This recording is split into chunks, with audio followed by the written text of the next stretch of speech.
আমরা একই সাথে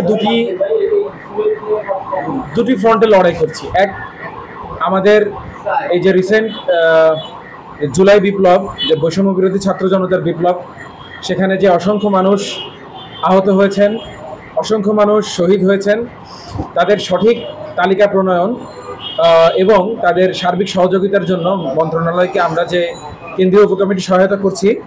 আজকে আমাদের কাজের আপডেট এবং বেশ কিছু বিষয় নিয়ে আমাদের আজকের এই প্রেস বিজ্ঞপ্তি। সারা দেশে বন্যার এই কঠিন সময়ে 24-এর বিপ্লবে আহত এবং নিহতদের পূর্ণাঙ্গ তালিকা প্রণয়নের জন্য স্বাস্থ্য অধিদপ্তরের MIS পরিচালক প্রফেসর ডক্টর মিজানুর রহমানের সাথে স্বাস্থ্য বিষয়ক কেন্দ্রীয় উপকমিটির প্রতিনিধি দলের পক্ষে সদস্য সচিব তারেকুল ইসলাম ও সদস্য আবদুল্লাহ ইবনে হানিফ আরিয়ান বৈঠক করেন। উক্ত বৈঠকে আহত এবং নিহতদের তথ্য সংগ্রহে গঠিত ওয়েবসাইটের অগ্রগতি সম্পর্কে আলোচনা হয়।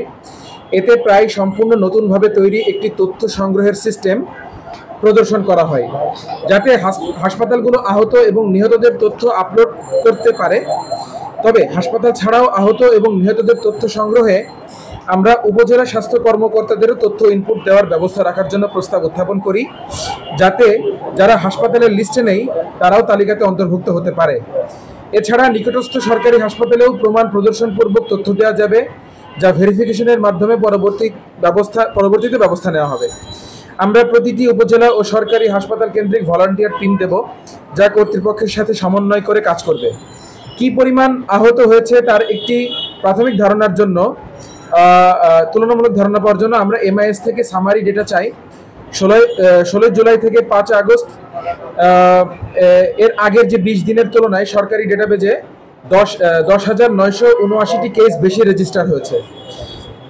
নিহত শহীদদের আইডেন্টিটি প্রমাণের যাদের ডেথ সার্টিফিকেট নেই তাদের জন্য যথাযথ ব্যবস্থা নিতে উপজেলা ভিত্তিক এবং সরকারি হাসপাতাল কেন্দ্রিক কার্যক্রম পরিচালনায় প্রতিটি জেলার সিভিল সার্জন সহ সকলকে নির্দেশনা দেওয়ার বিষয়ে আলোচনা করা হয়।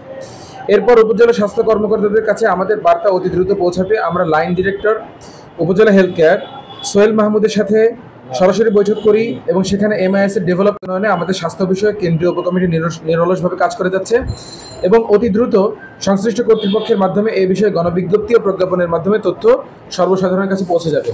এছাড়াও আমরা আমাদের টিম বিভিন্ন ভাগে বিভক্ত হয়ে আজকে ঢাকা শহরের বিভিন্ন গুরুত্বপূর্ণ হসপিটালে ভিজিট করেছে।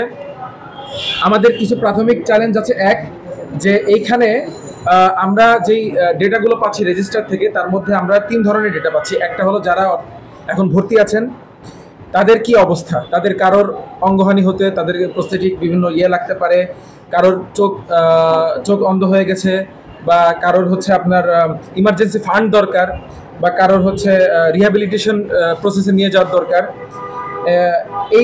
এই ক্যাটাগরিতে আমরা ভাগ করে তথ্য সংগ্রহ করছি। 2 নম্বর বিষয় হচ্ছে যারা ডিসচার্জ হয়েছেন, অলরেডি হসপিটাল থেকে তারা হচ্ছে চিকিৎসা সেবা নিয়ে চলে গেছেন, তাদের আমরা তালিকা হসপিটাল রেজিস্টার থেকে নিচ্ছি। তৃতীয়ত সবচেয়ে চ্যালেঞ্জিং সেটি হচ্ছে ডেড কেস।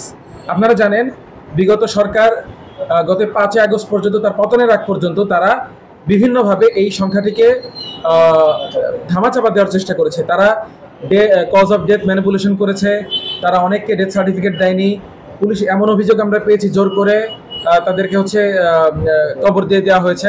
হ্যাঁ, এই সকল বিষয় নিয়ে আমরা আজকে MIS এ আমাদের ডিজি মহোদয় প্রফেসর ডক্টর মিজানুর রহমানের সঙ্গে আলোচনা করেছি।